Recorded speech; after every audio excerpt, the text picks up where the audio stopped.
Well, I'm sitting here waiting on that tire changer to get here. The guy said he'd be here the next hour or so. He's gonna call me. My buddy James went up to the bank, had to do open up us an account. He's going to get the business license straightened. I don't know what happened with that, but he's got to go up there and get that straightened out.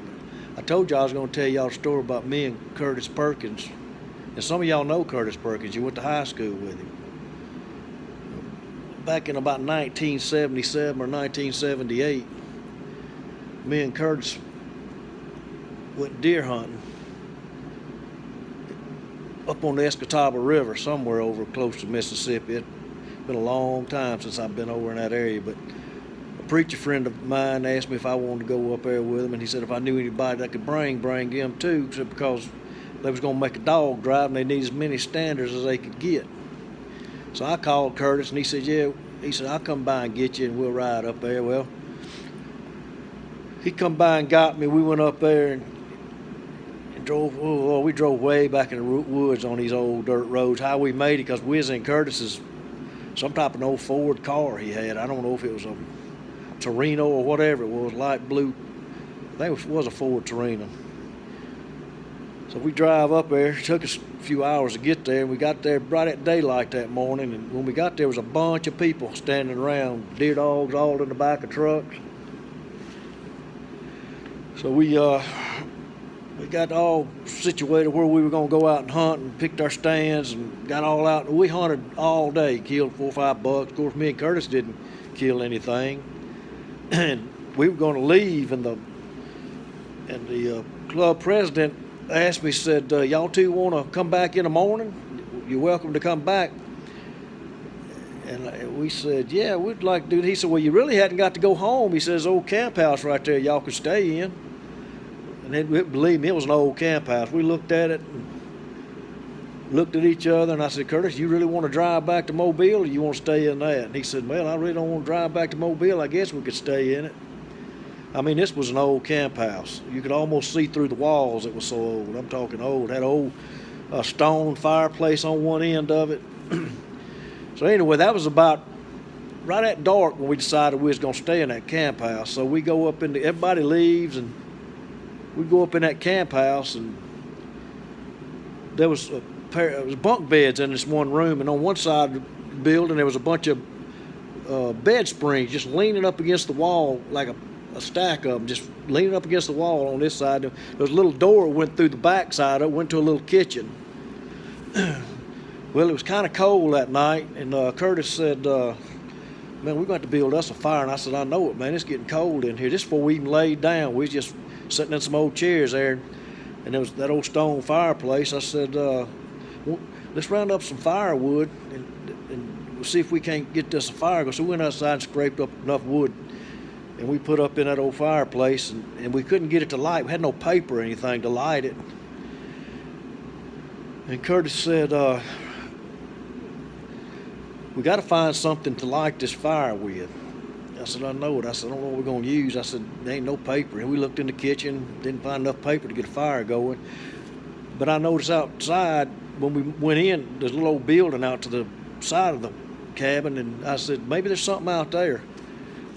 And all we had was a little old bitty pen flashlight. Y'all know about as big as a pen that you write with, old pen. And it barely had the batteries working. We walked out there, and sure enough, right there in front of that little old building was a can of white gas. So I said, Curtis said, well, I got a lighter in my dash out there on the dash. He said, get that lighter, and I'll go in here and put some gas on this wood. So I went out there and I got that lighter. When I come in, Curtis was already poured the gas and had the can sitting over by the bunk beds. Well, I'm going to tell y'all something. Curtis didn't tell me he poured that whole gallon of gas on that wood in that fireplace. Now, you remember this was an old stone fireplace. I don't think it's been used in years. Well, I was about 3 foot from getting to the fireplace, and it was an old Bic lighter. You remember the old Bic lighters? I snapped it. And when I did, it was a boom. It just blew up. It blowed me backwards. Curtis jumped over the top of me and went out the door and was gone. He done jumped out in the yard. I finally got up and looked around. I done singed my eyebrows off. The hair on my arms was burnt off. My clothes were smoking. I got up, I was like in a daze, and I got to looking around. I said, what the heck happened?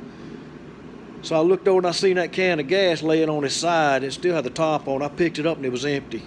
He poured a gallon of white gas on that fireplace. And the fumes done come out there and got about 7-8 feet from it. When I struck that big lighter, I blowed everything up. Well, the backside of that fireplace was laying out in the yard. There wasn't no backside to it anymore. It was, you could see out in the yard. And our wood was laying out there smoldering too. So that wrapped that up right there. We wasn't going to have no fire that night. So we decided, just get up in them bunks. It was like 8 o'clock by then. We get up in the bunk beds. And Curtis is up top and I'm on the bottom. And we're laying there. It's about 9:30, something like that. We'd been laying there almost falling asleep. We'd been talking a little bit. And both our guns are leaning against the wall back here behind us, our shotguns. And finally we fell asleep, I reckon. About 2 o'clock that morning, I heard a pot or a pan or something fall in the kitchen. It just bang, bang, bang, bang. I sat up, and Curtis sat up. I could tell he got up because I felt the bed shake. He said, what was that? I said, I don't know what that was. I said, I don't know. I said, it sounded like something in the kitchen. So we sat there a while and talked a little bit. And I said, well, maybe just something, something slipped. I don't know what it was. We just knew something fell in the kitchen. So we finally laid back down, and it wasn't about 15 minutes later, I heard something else fall in the kitchen. It was like something rattling pots or something in the kitchen. It was coming out of the shelf or cabinet or something. So I sat up, and Curtis sat up, and I said, Curtis, something's in that kitchen. And he said, yeah, and I said, we're going to have to go in there and check, see what. I said, the back door, it might be open, man. I don't know what's going on in there. I said, sounded like somebody done come up in that kitchen in there. So I got up, and he got up, and I'm standing behind him. He's got that little old pin light, and you could barely see. I'm just enough light that you could tell where you were going.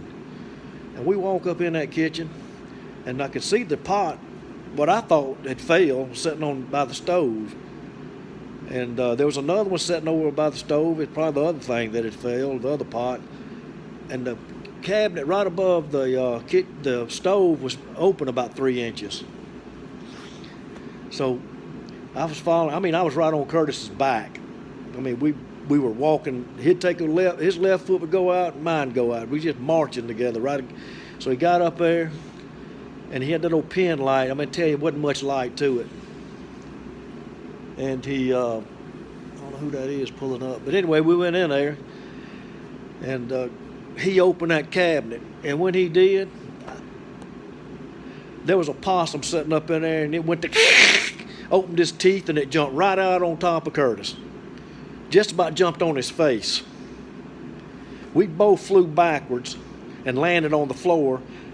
Curtis was trying to get that possum off of him. I was trying to get Curtis off of me so I could run.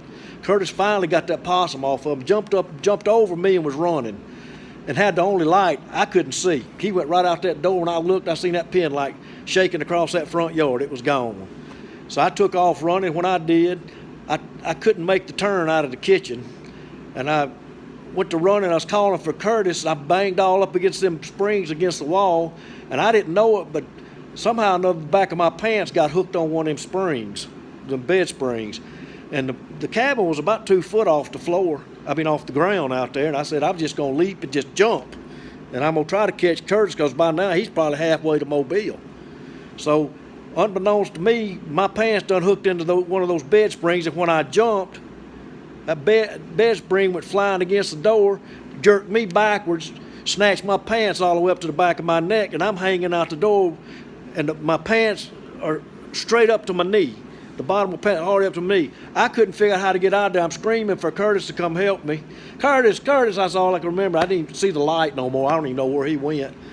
It's about that time I said, I got to get out of here. So I undone my pants, boom, flew out of my pants. I'm in my underwear now, and I'm skying up. I run down to the dirt road, and I look, I promise y'all, a mile down that dirt road, I seen that light stopped.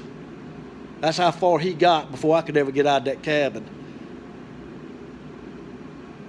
I finally started hollering for him to come on back down there. He slowly came back down there. And I got to telling him what's going on. He said, why the heck are you in your underwear? I said, I left my pants up there on the front of that cabin. I said, something had a hold of me and I had to go. So we took that little pin light and went right back up there shining. And there you was. You could see my pants hanging on that bed spring, and the bed spring laying sideways across the door. So I went over there, I hooked my clothes and got my pants back on. We got in the car. Well, actually, we went in and got our shotguns, come back out in the car. He got in the front seat, I got in the back seat. That's where we slept that night. And then the men come in the next morning to do deer hunting, and we forgot all about that fireplace wall blowed out the back of that cabin. And while we was laying there in that car, I heard some of them, one old man said, what the heck happened to the fireplace? What's half of it doing laying out in the yard? Well, by the time we told them men what happened, they had a big laugh, and that's what happened at the cabin. I mean, I never went back and stayed in it, and I don't ever want to go back and stay in it, but that was back in 1978, and we had some good times back in, me and Curtis and Robert and all of them. But that's what we called the haunted cabin hunting trip. I hope you enjoyed it.